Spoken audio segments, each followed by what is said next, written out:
신속 채무 조정을 신청하셔가지고 생각보다 되게 빨리 간단하게 채권자 추심 막을 수가 있거든요. 신속 채무 조정 하다가 회생으로 넘어오셔도 아무 상관없어요.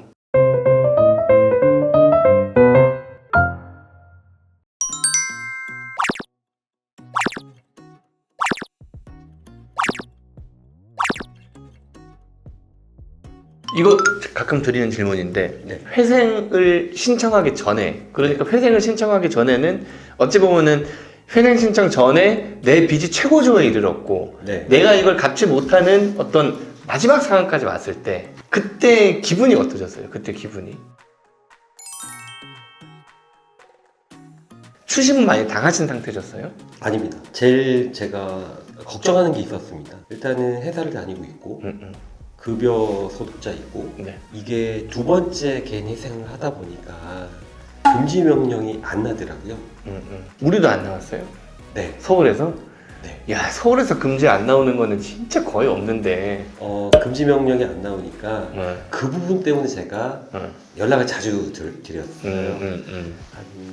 한 5군데에서 추신 관련해서 집으로 우편물이 날아올 때마다 이 심장이 덜컹덜컹거리는데 그럴 때마다 제가 이제 많이 질문을 드렸고 더 결정적으로 이제 걱정이 됐던 거는 이 급여 통장에 압류가 되는 순간 이제 알려지는 거에 대해서 걱정을 했었는데 그 부분에 대해서도 걱정하지 마시라 이렇게 말씀해 주시면서 대응 어떻게 이렇게 급여에 이 추심은 들어왔을 때는 어떻게 대응을 하고 사례로 봤을 때 진행 중이기 때문에 그런 경우는 사례가 없었다 뭐 여러 가지 이런 등등 경험치로 이제 사례로 말씀을 해주셔서 그 부분에 되게 심적인 부담이 컸는데 잘 넘어가서 인가까지 받은 것 같습니다.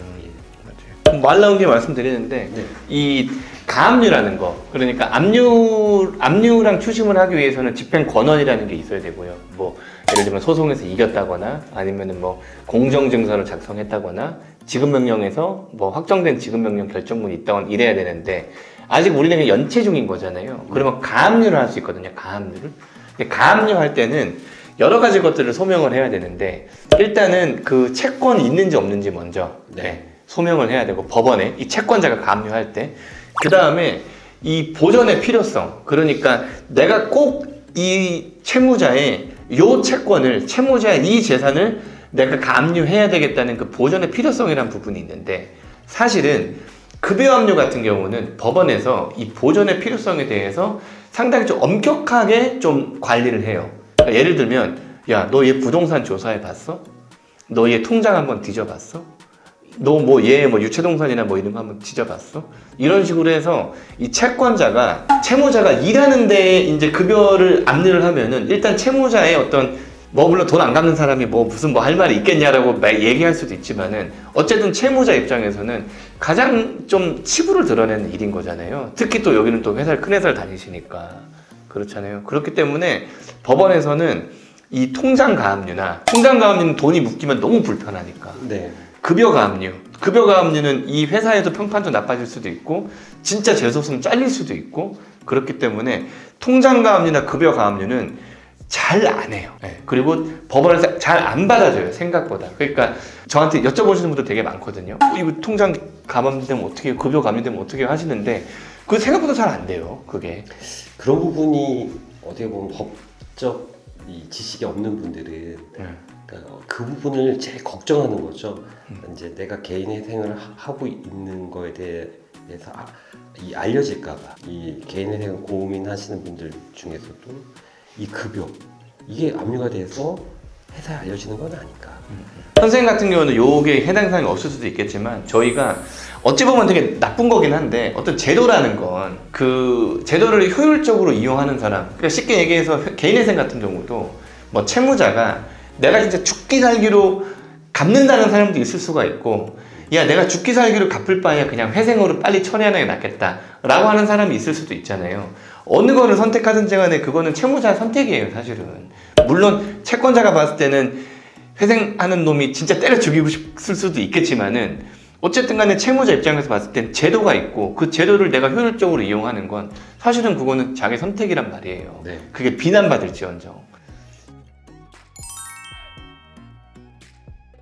이 급여가압류가 되게 걱정되시는 분은요, 신속채무조정을 신청하시는 게 맞아요. 신속채무조정을 신청하셔가지고 네. 아까 선생님 신청해보셨잖아요. 네. 생각보다 되게 빨리 네. 간단하게 채권자 추심 막을 수가 있거든요. 그러니까 그거 막으시고 네. 그 다음에 신속채무조정 하다가 회생으로 넘어오셔도 아무 상관없어요. 이거는 꼭 신용회복위원회에 있는 어떤 어려운 사람들을 도와주는 제도를 악용하는 거긴 한데 어쨌든 그런 제도가 있기 때문에 네. 네.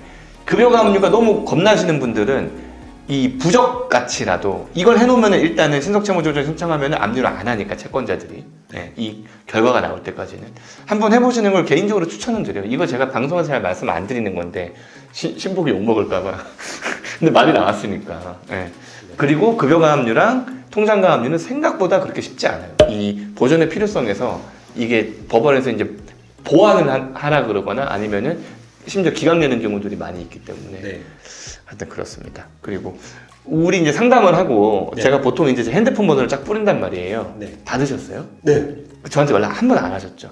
예, 안 했습니다. 왜 안 하셨어요? 궁금증이 그 전에 다 해결이 됐기 때문에 정말 오늘 뭐 사전에 네. 인터뷰 할 때 저도 얻은 게 있는데 오늘도 제 고민거리가 하나 아까 해결이 됐는데 아까 말씀드린 거요? 네. 그 일시면제? 예. 네.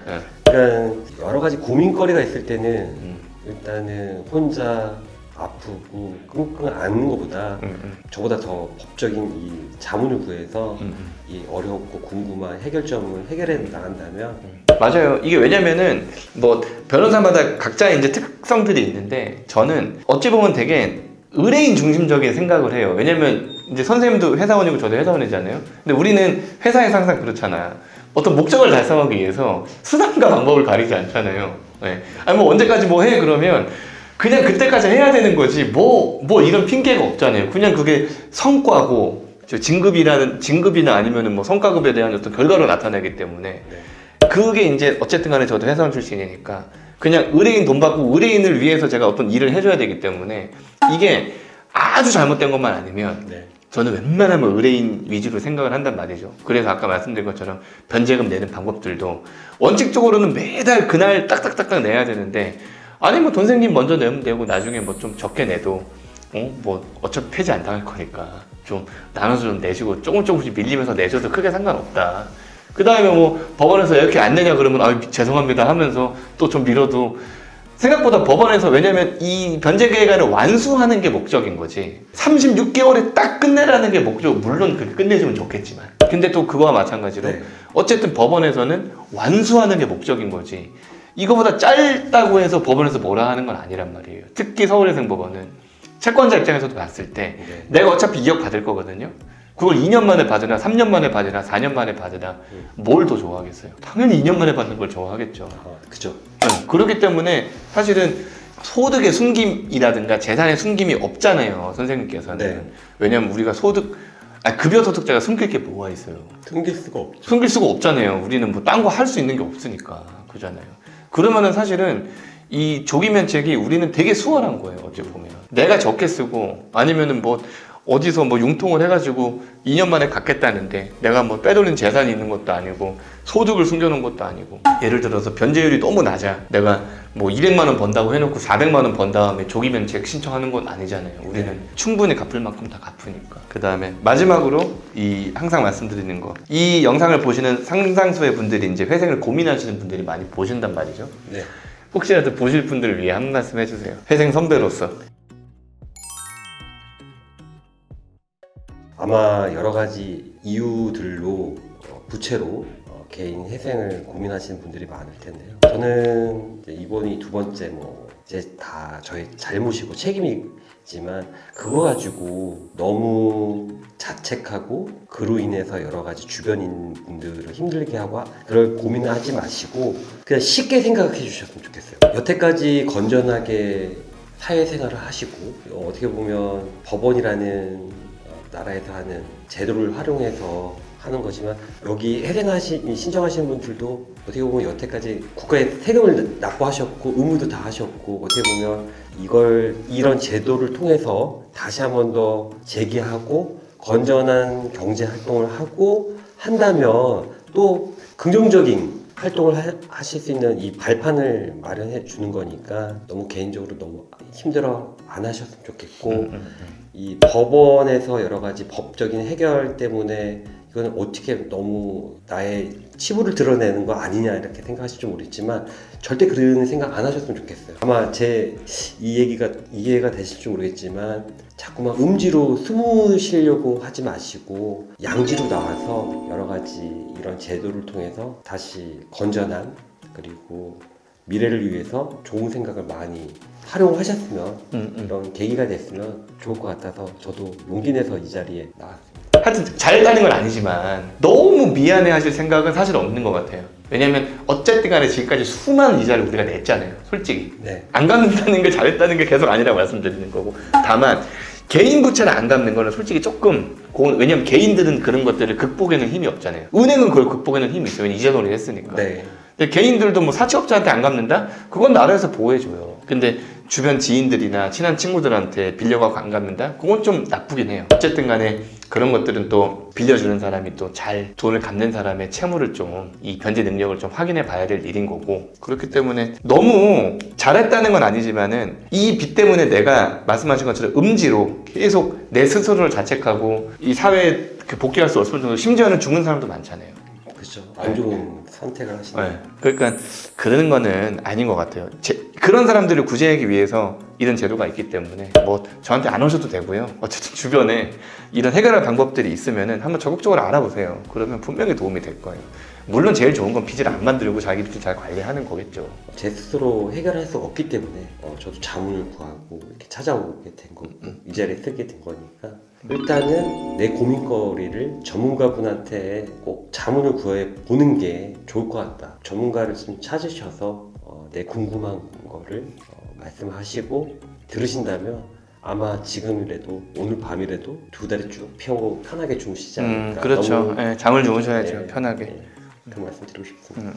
저희 지금은 저희가 상담을 보통 이제 제가 있는 집무실 에서 하는데 옛날에는 이제 제가 그 개인 회생 직원들 많이 있는 그쪽에 상담실을 마련했었는데 거기에 오늘 푹 주무세요 그런 걸 제가 붙여놨었어요. 왜냐면 고민이 많으신 분들이 항상 하는 얘기가 변호사님 때문에 오늘은 좀 푹 좀 잘 수 있겠네요. 맨날 그런 얘기 하셨어요. 막 실컷 막 펑펑 울고 오늘은 잘 수 있겠네요. 이 얘기를 되게 많이 들어가지고 하여튼 고민 많으실 텐데 얼른 해결하시고 좀 푹 좀 주무세요. 자는 게 건강에 최고랍니다. 하여튼 그 빚 갚는 거 엄청나게 고생스러우실 것 같은데 선생님 말씀하시는 거 보면은 또 뭐 그 구체적인 계획을 또 다 세워 놓으셨으니까 2억이란 빚 3년 동안 열심히 갚으시고요. 그 다음에 혹시라도 조금 더 빨리 갚을 수 있다면은 저한테 알려주세요. 그럼 제가 바로 면책 신청해 드릴게요. 감사합니다. 오늘 좋은 거 아주 제가 궁금했던 거 알려주셔서 또 궁금한 거 있으면 또 제 그 문자로 계속 이렇게 보내주세요. 네, 알겠습니다. 마치겠습니다. 고생하셨어요. 네, 수고하셨습니다.